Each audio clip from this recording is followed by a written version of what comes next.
नमस्कार दोस्तों, welcome to SR Gurukul point. दोस्तों, आरआरबी एनटीपीसी मुंबई लेवल 2 का यहाँ पर एडिशनल जो डीवी सेकंड आया था उसका यहाँ पर फाइनल पैनल यहाँ पे जारी कर दिया है और कट ऑफ भी यहाँ पर जारी कर दिया है। तो इसके बारे में अपन डिटेल में चर्चा करेंगे। इससे अपने को एक चीज़ पता तो ये चलेगी कि जो कट ऑफ है वो कट ऑफ आपकी फाइनल क्या आ चुकी है अब तक, और दूसरी चीज़ इससे ये भी पता चलेगी कि कल जो 4 अक्टूबर को यहाँ पर जो है डीवी की फोर्थ लिस्ट जो जारी हुई थी, यानी कि एडिशनल डीवी 3 जारी हुई थी लेवल 2 की। तो उसमें कितने सारे कैंडिडेट का सिलेक्शन हुआ है, तो वो एक कट ऑफ अपन आइडिया लगा सकते हैं कि किसके आसपास यहाँ पे कैंडिडेट्स को बुलाया गया है। तो डिटेल में चर्चा करेंगे।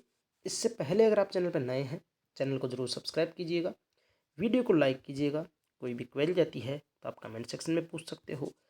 साथ ही इंस्टाग्राम पे भी हमें फॉलो कर सकते हो, वहाँ डायरेक्ट मेरे से कांटेक्ट कर सकते हो, और टेलीग्राम ग्रुप जो है वो ज़रूर ज्वाइन कर लीजिएगा। दोनों की लिंक जो है वो चैनल के अबाउट सेक्शन में है, तो टेलीग्राम ग्रुप और इंस्टाग्राम ज़रूर ज्वाइन कर लीजिएगा। मैं लक्ष्मण आपका स्वागत करता हूँ एक नए वीडियो में। तो देखिए फ्रेंड्स, यहाँ पे आप देखोगे फाइनल रिजल्ट है आपका, ये पैनल लिस्ट है जो कि 5 अक्टूबर को यहाँ पे जारी कर दी गई है। और ये किसका पैनल है, तो ये है आपका लेवल 2 का जो एडिशनल डीवी आई थी सेकंड वाली, उसका यहाँ पर फाइनल पैनल यहाँ पे जारी हुआ है। कब इसके डॉक्यूमेंट वेरिफिकेशन थे, तो 25 सितंबर को डॉक्यूमेंट वेरिफिकेशन थे। ब्लॉक डेट आपकी जो थी वो यहाँ पर 3 अक्टूबर को इसकी ब्लॉक डेट थी। तो अच्छी बात यह है कि इसके 2 दिन बाद ही, ब्लॉक डेट के 2 दिन बाद ही यहाँ पर जो है फाइनल पैनल यहाँ पे जारी कर दिया है। तो ये अच्छी बात है कि थोड़ा सा यहाँ पे फास्ट काम हो रहा है। यहाँ पे आप देखोगे इम्पोर्टेंट चीज़, as and when the vacancy in higher pay level arises suitable candidate who are selected in lower levels shall be considered। समझ आ गई बात।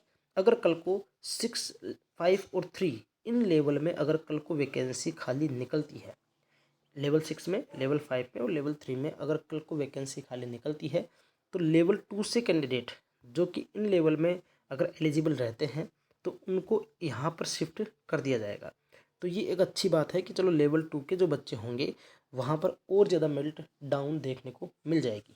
फॉर एग्ज़ाम्पल, जैसे मान लो कि लेवल 2 में अगर 10 कैंडिडेट हैं, ऐसे 10 कैंडिडेट हैं जो कि कल को लेवल 6 में, लेवल 5 में या लेवल 3 में अगर सीट वैकेंट होती है और वहाँ पर अगर इनका सिलेक्शन हो जाता है, तो 10 और कैंडिडेट को फ़ायदा मिलेगा लेवल 2 में जाने का। ठीक है, तो ये स्टूडेंट्स के लिए बहुत अच्छी बात है। और जो 10 स्टूडेंट जो कि लेवल 2 में पहले से थे उनके लिए भी अच्छी बात है, ताकि वो लेवल 6 में, लेवल 5 में, लेवल 3 में थोड़ा सा हायर पे लेवल में जा सकें। तो पहली बात तो ये बहुत ही अच्छी बात है। आगे देखोगे कैटेगरी नंबर जो 10 होती है, यहाँ पे आपका वेस्टर्न रेलवे से एक कैंडिडेट का सिलेक्शन हो चुका है। कैटेगरी नंबर 11 और यहाँ पे वेस्टर्न रेलवे और सेंट्रल रेलवे। जब इस सारी चीज़ को पढ़ लीजिएगा, यहाँ पे आप देखोगे तो ये सारे के सारे कैंडिडेट 25 कैंडिडेट जो हैं ये आपके डीवी में या तो जो है एब्सेंट रहे हैं। ठीक है ना, डीवी में एब्सेंट रहे हैं इतने सारे कैंडिडेट, 25 कैंडिडेट। ठीक है, आगे देखेंगे तो ये जो है विदहेल्ड रख लिया गया है। 3 कैंडिडेट को विदहेल्ड रख लिया गया है।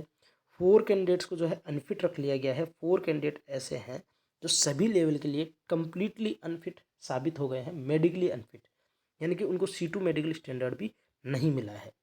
तो हो सकता है कि उनके कुछ ना कुछ फिजिकली वो थोड़े से वैसे हों, जैसे एग्जाम्पल के लिए होता है कि जैसे PWD उन्होंने नहीं भरा हो, दिव्यांगजन वो नहीं हो, लेकिन फिर भी उनके कोई ना कोई मिस्टेक हो, तो वो फिर क्या है कि फिजिकली फिट नहीं होते हैं, तो उनको C2 मेडिकल स्टैंडर्ड भी नहीं दिया जाता है।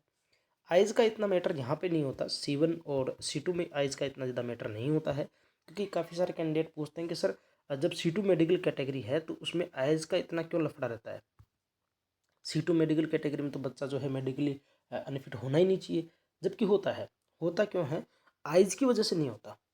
ठीक, कुछ और रीजंस भी होते हैं, जैसे फिजिकली, क्योंकि आप जब भी रेलवे का जो मेडिकल आपका जो फॉर्मा है वहाँ पे आप देखोगे तो बाकायदा लिखा हुआ है कि फिट होना चाहिए इन ऑल फिजिकल एस्पेक्ट्स, है ना।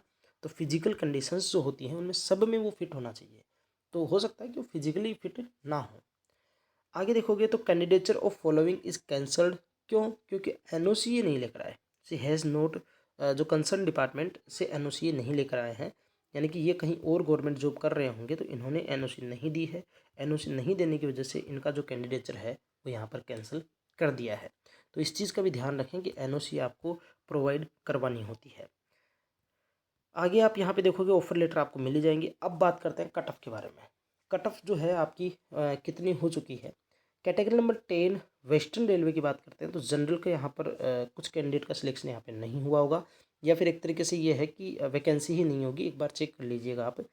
या तो मेरे ख्याल से तो सिस्टम ये है कि जो लेवल 2 की बात करते हैं ना, तो लेवल 2 में एडिशनल जो डीवी सेकंड थी, जो जिनका पैनल आया है ना, मतलब ये जो पैनल है ना, ये जो पैनल है इसमें सिर्फ इन्हीं, ये जो कट ऑफ है सिर्फ इन्हीं पोस्ट का यहाँ पर कैंडिडेट का सिलेक्शन हुआ है। ठीक है, तो यहाँ पे आप देखोगे तो वेस्टर्न रेलवे में ओबीसी का कोई कैंडिडेट है नहीं, एसटी का कोई नहीं है, एससी का है एक 71.93, और ईडब्ल्यूएस का भी यहाँ पे कोई कैटेगरी कोई भी कैंडिडेट नहीं है। ऊपर देखोगे आप तो एससी में वेस्टर्न रेलवे का देखोगे ना, तो वेस्टर्न रेलवे देख लो सिर्फ एक ही कैंडिडेट है, यानी कि ये किसका है आपको यहाँ से पता चल ही रहा है कि किसका है, एससी का है। ठीक है, कोड से पता चलना चाहिए आपको, कैटेगरी कोड होता है तो उससे आप पता लगा सकते हैं।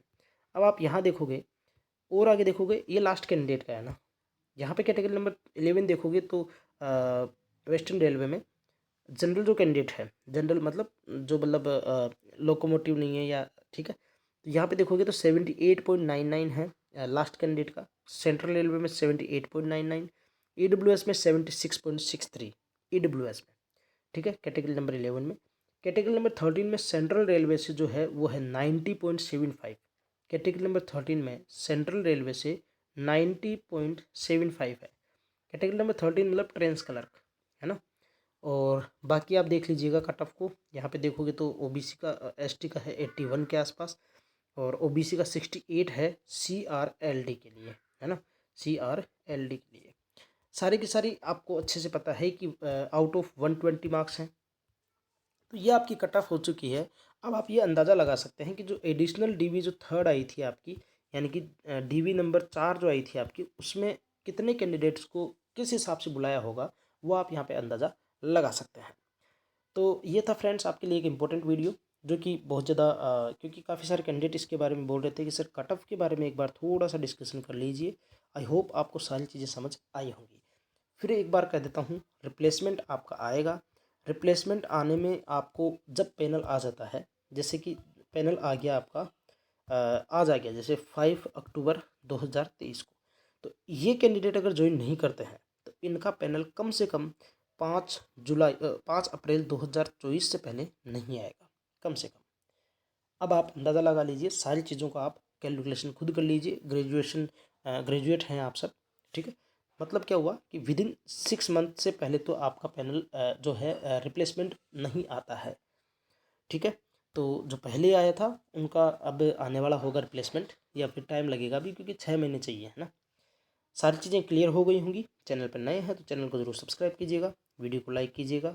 कोई भी क्वेरी रहती है तो कमेंट सेक्शन में पूछ लीजिएगा। साथ ही इंस्टाग्राम पे फॉलो कर लीजिए, और टेलीग्राम ग्रुप जो है वहाँ ज्वाइन हो जाइए। खुश रहिए, स्वस्थ रहिए। मिलते हैं नेक्स्ट वीडियो में, तब तक के लिए जय हिंद, जय भारत।